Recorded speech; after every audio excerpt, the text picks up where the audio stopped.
مثال چند ساله اول ترجمه اول کم ترگب زد؟ ترجمه اول که خیلی تالی 38 38 در روان داشتیم تالی کردیم یکی نه درمی جا اومدگیم پایینش ما دخترم پام دار میکرد نیم دار میکرد اما همی بدنم دار میکرد بعد نتیجه این که درست خطی اینا هم اما اینا سوز کرد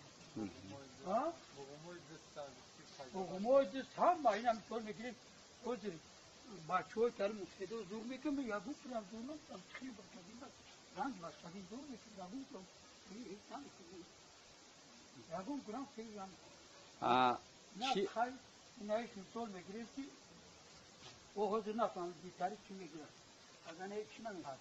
انگور نمیخواد اینایش او سبک او سبک نه بسم الله الرحمن اگه میتون میگیریم اونجا بروزی میکنم اینایش بکسی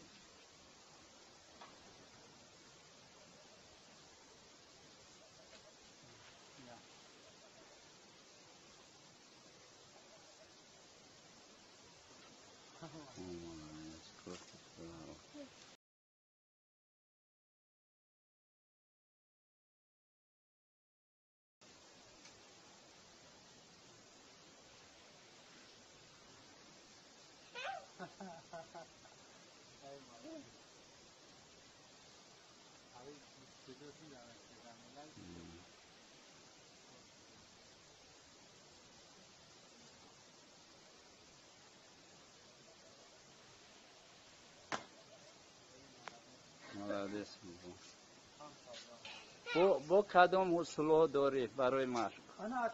نشان میدادین؟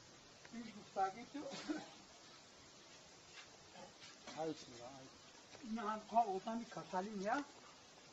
نخواه کسالی که پیش میده میاد این پا خیلی توبات میکنی پا اونان یک جنه کردیم های پیش برا اونا توبات یامو این همیه ما کارم پا خیلی منطقی شد با اینا اینجا آواز میده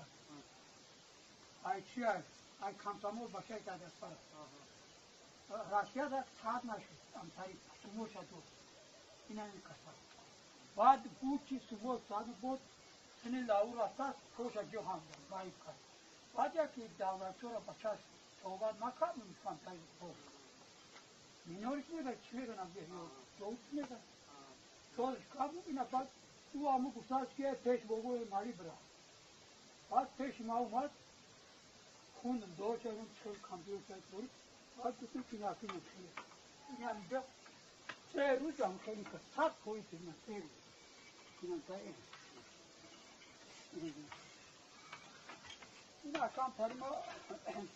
اکا چند کیلو همی؟ چند کیلو همی؟ اکا کیلو همی کتوکو را بگیم